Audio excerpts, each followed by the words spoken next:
How to Get What You Want by Wallace.D. Wattles. Chapter 1. Getting what you want is success, and success is an effect coming from the application of a cause. Success is essentially the same in all cases. The difference is in the things the successful people want, but not in the success. Success is essentially the same whether it results in the attainment of health, wealth, development, or position. Success is attainment, without regard to the things attained. And it is a law in nature that like causes always produce like effects. Therefore, since success is the same in all cases, the cause of success must be the same in all cases. The cause of success is always in the person who succeeds. You'll see that this must be true, because if the cause of success were in nature, outside the person, then all persons similarly situated would succeed. The cause of success is not in the environment of the individual, because if it were, all persons within a given radius would be successful, and success would be wholly a matter of neighborhood. And we see that people whose environments are practically the same, and who live in the same neighborhood, show us all degrees of success and failure. Therefore, we know that the cause of success must be in the individual and nowhere else. It is therefore mathematically certain that you can succeed if you will find out the cause of success and develop it to sufficient strength and apply it properly to your work. For the application of a sufficient cause cannot fail to produce a given effect. If there is a failure anywhere of any kind, it is because the cause was either not sufficient or was not properly applied. The cause of success is some power within you. You have the power to develop any power to a limitless extent, for there is no end to mental growth. You can increase the strength of this power indefinitely, and so you can make it strong enough to do what you want to do, and to get what you want to get. When it is strong enough, you can learn how to apply it to the work, and therefore you can certainly succeed. All you have to learn is what is the cause of success, and how it must be applied. The development of the special faculties to be used in your work is essential. We do not expect anyone to succeed as a musician without developing the musical faculty, and it would be absurd to expect a machinist to succeed without developing the mechanical faculty, a clergyman to succeed without developing spiritual understanding and the use of words, or a banker to succeed without developing the faculty of finance. And in choosing a business, you should choose the one which will call for the use of your strongest faculties. If you have good mechanical ability and are not spiritually minded and have no command of language, do not try to preach. And if you have the taste and talent to combine colors and fabrics into beautiful creation in millinery and dress, do not learn typewriting or stenography. Get into a business which will use your strongest faculties and develop these faculties all you can. And even this is not enough to ensure success. There are people with fine musical talent who fail as musicians, with good mechanical ability who fail as carpenters, blacksmiths, and machinists, with deep spirituality and fluent use of language who fail as clergymen, with keen and logical minds who fail as lawyers, and so on. The special faculties used in your work are the tools you use, but success does not depend alone on having good tools. It depends more on the power which uses and applies the tools. Be sure that your tools are the best and kept in the best condition. You can cultivate any faculty to any desired extent. The application of the musical faculty causes success in music. That of the mechanical faculty causes success in mechanical pursuits. That of the financial faculty causes success in banking, and so on. And the something which applies these faculties or causes them to be applied is the cause of success. The faculties are tools, and the user of the tools is you, yourself. That in you which can cause you to use the tools in the right way, at the right time, and in the right place is the cause of success. What is this something in the person which causes him to use his faculties successfully? What it is and how to develop it will be fully explained in the next section, but before taking that up, you should read this section over several times so as to fix upon your mind the impregnable logic of the statement that you can succeed. You can. And if you study the foregoing argument well, you will be convinced that you can.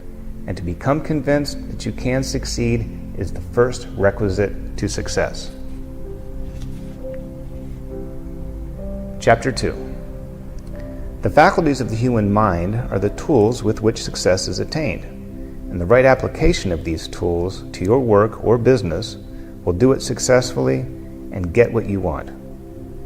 A few people succeed because they use their faculties successfully, and the majority, who have equally good faculties, fail because they use them unsuccessfully. There is something in the man who succeeds which enables him to use his faculties successfully, and this something must be cultivated by all who succeed. The question is, what is it? It is hard to find a word which shall express it and not be misleading. This something is poise, and poise is peace and power combined. But it is more than poise, for poise is a condition, and this something is an action as well as a condition. This something is faith, but it is more than faith, as faith is commonly understood. As commonly understood, faith consists in the action of believing things which cannot be proved, and the something which causes success is more than that. It is conscious power in action. It is active power consciousness. Power consciousness is what you feel when you know that you can do a thing and you know how to do the thing. If I can cause you to know that you can succeed and to know that you know how to succeed, I have placed success within your grasp. For if you know that you can do a thing and know that you know how to do it, it is impossible that you should fail to do it if you really try. When you are in full power consciousness, you will approach the task in an absolutely successful frame of mind. Every thought will be a successful thought, every action a successful action. And if every thought and action is successful, the sum total of all your actions cannot be failure. What I have to do in these lessons, then, is to teach you how to create power consciousness in yourself so that you will know that you can do what you want to do, and then to teach you how to do what you want to do. Read again the preceding section. It proves by unanswerable logic that you can succeed.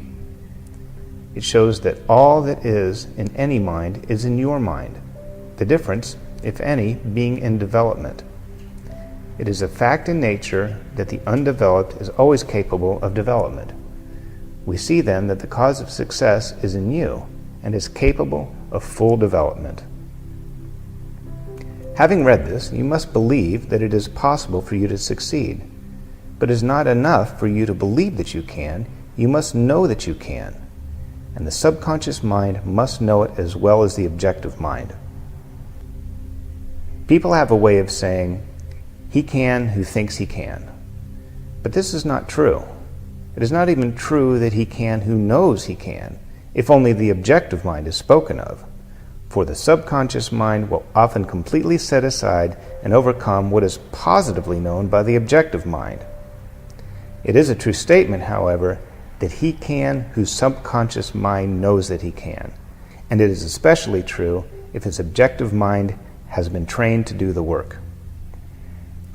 People fail because they think objectively that they can do things, but do not know subconsciously that they can do them.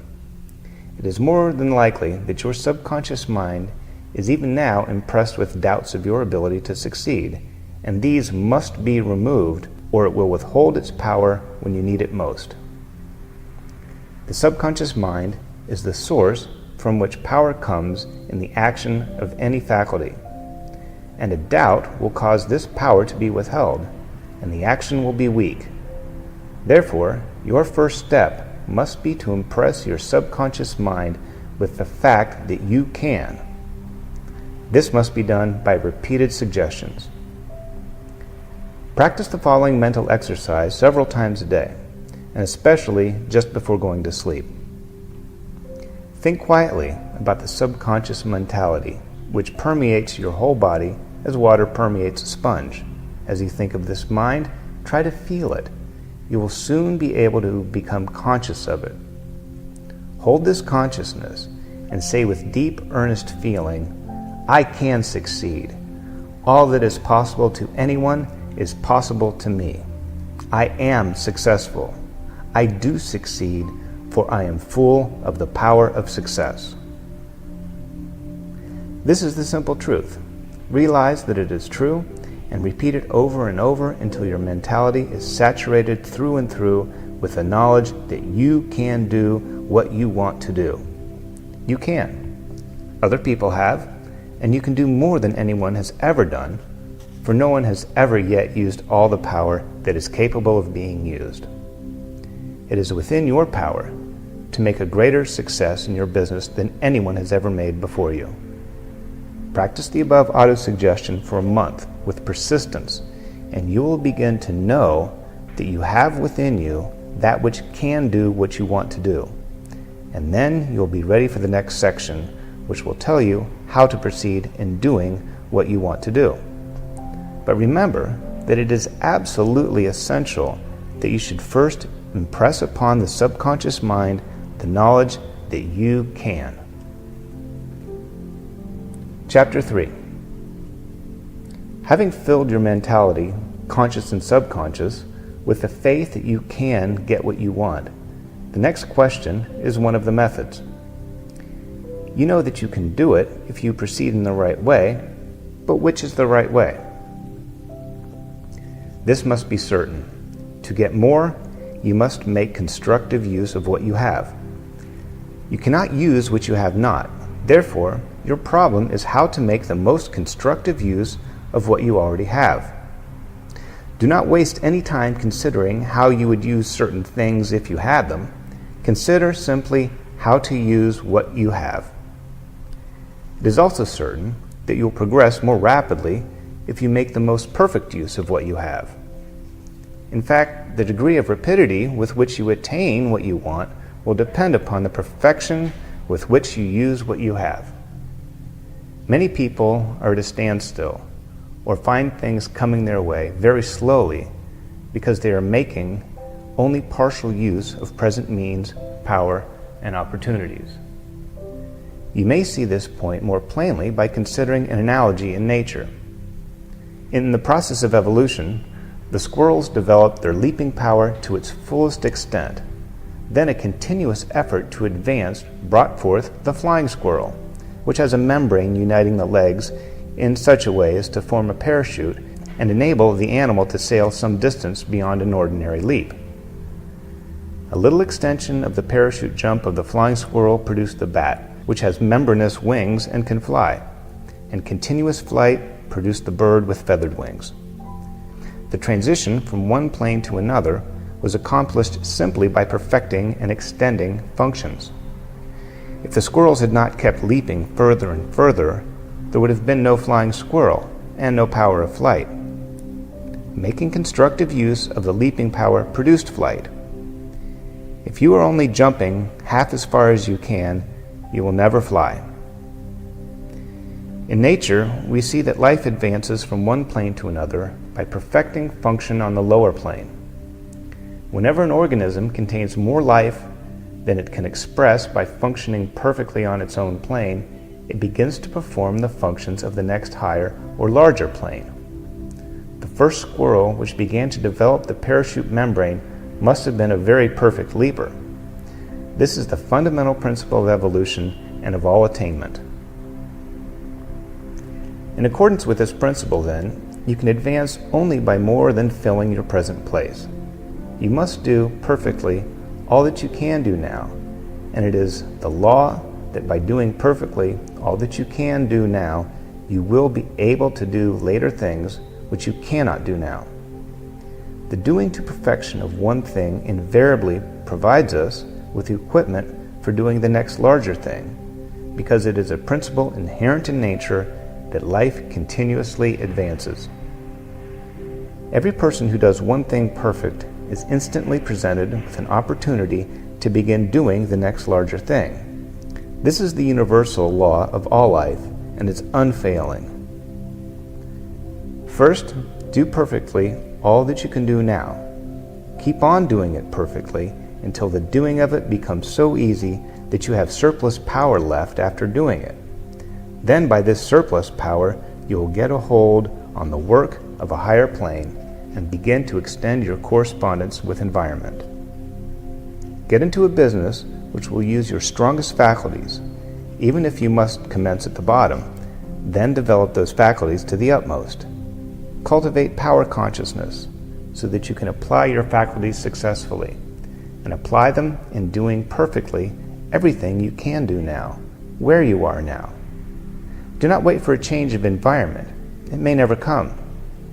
Your only way of reaching a better environment is by making constructive use of your present environment.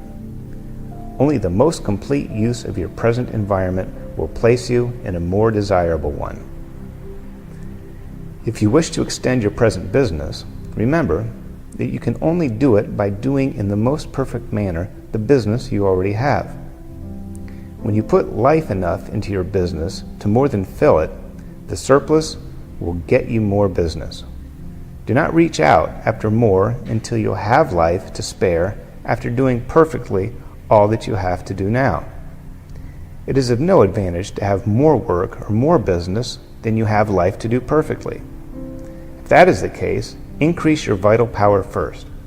And remember, it is the perfection with which you do what you have to do now that extends your field and brings you in touch with a larger environment.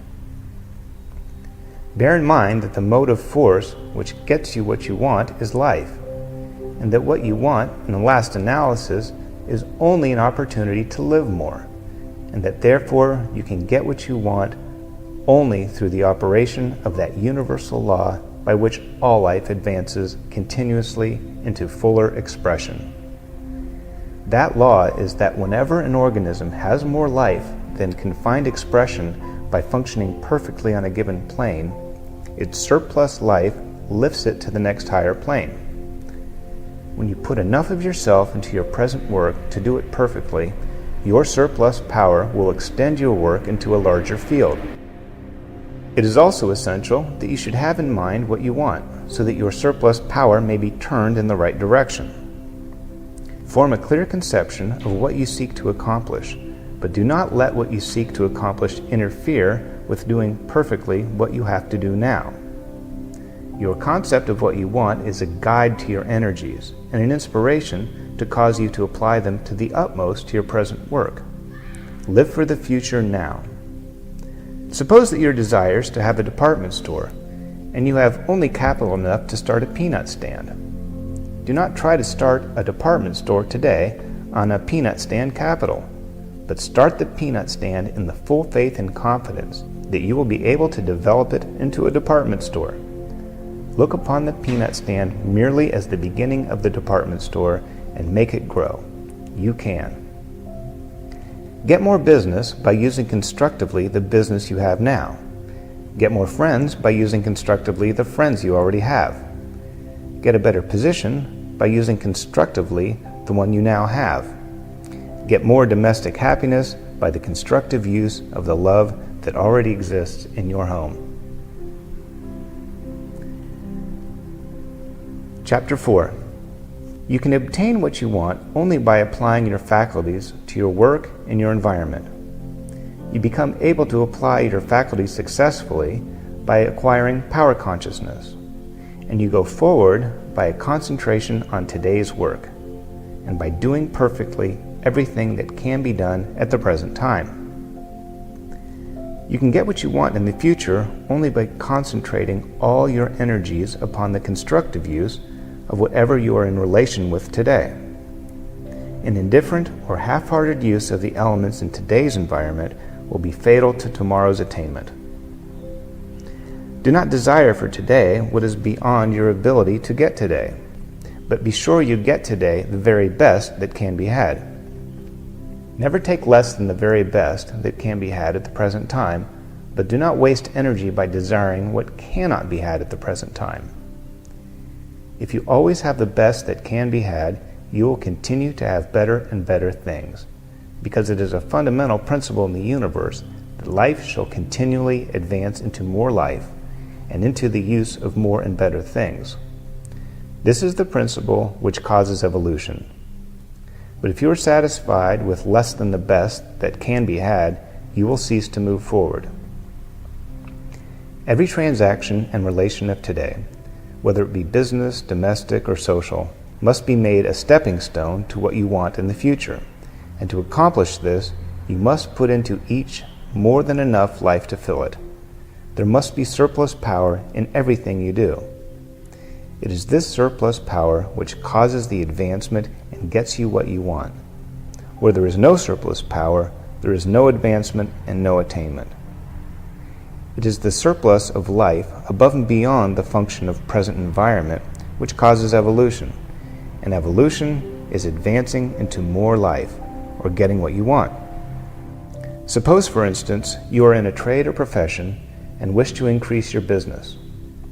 It will not do when you sell goods or service to make the matter a merely perfunctory transaction, taking the customer's money, giving him good value, and letting him go away, feeling that you had no interest in the matter beyond giving him a fair deal and profiting thereby.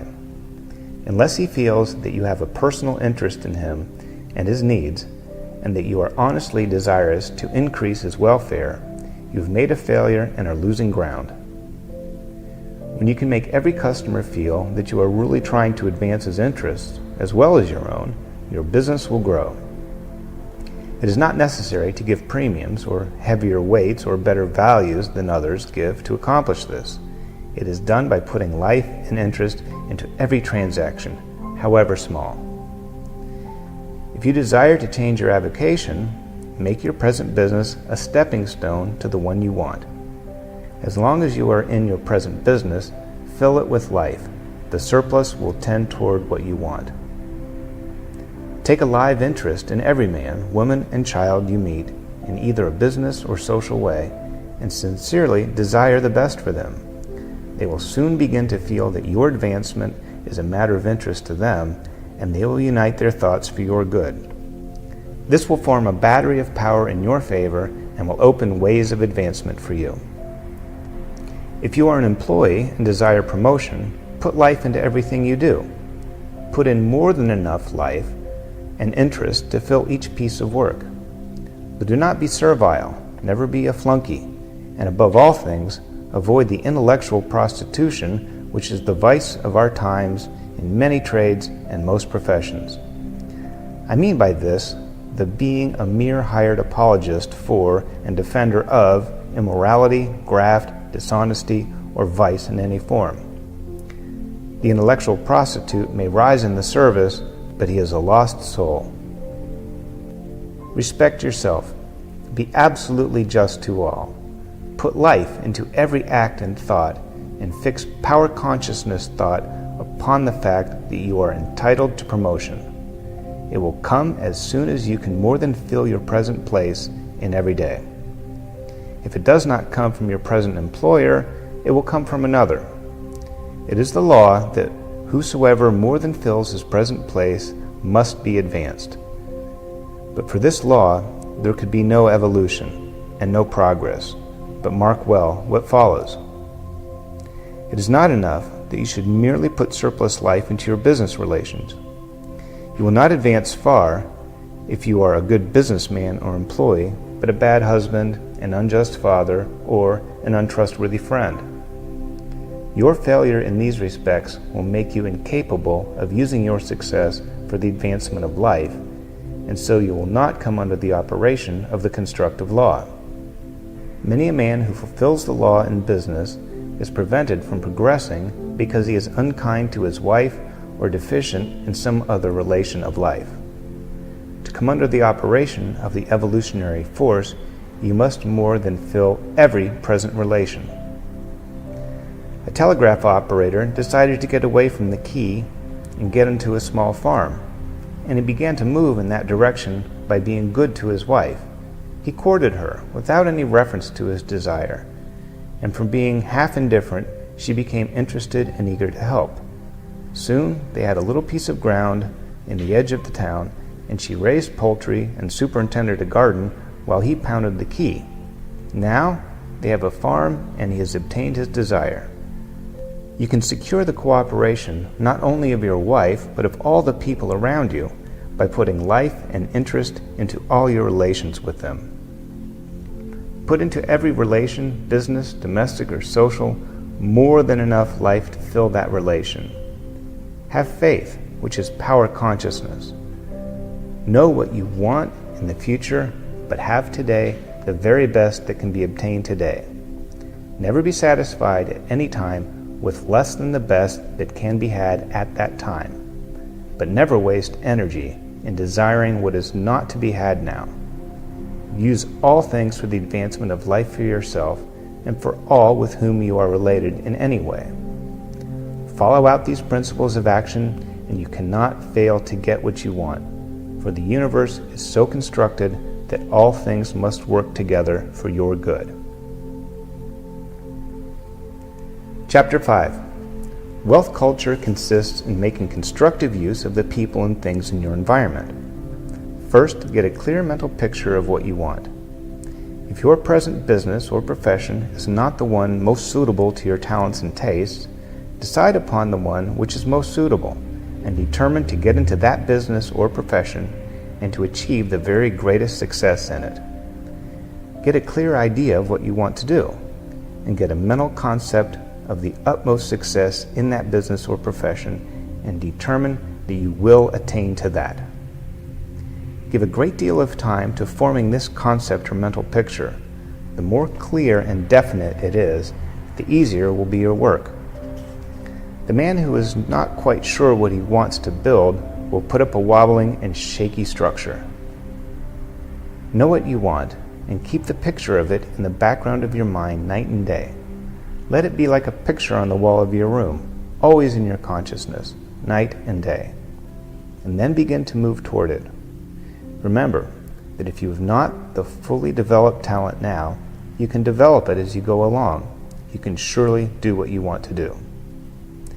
It is quite likely that at present you cannot do the thing you want to do because you are not in the right environment and do not have the necessary capital. But that does not hinder you from the beginning to move toward the right environment and from beginning to acquire capital. Remember that you move forward only by doing what you can do in your present environment. Suppose that you have only capital enough to operate a newsstand, and your great desire is to own a department store. Do not get the idea that there is some magical method by which you can successfully operate a department store on a newsstand capital. There is, however, a mental science method by which you can so operate a newsstand as to certainly cause it to grow into a department store. Consider that your newsstand is one department of the store you're going to have. Fix your mind on the department store and begin to assimilate the rest of it. You will get it if you make every act and thought constructive. To make every act and thought constructive, everyone must convey the idea of increase. Steadily hold in mind the thought of advancement for yourself. Know that you are advancing toward what you want, and act and speak in this faith. Then every word and act will convey the idea of advancement and increase to others, and they will be drawn to you. Always remember that what all people are seeking is increase.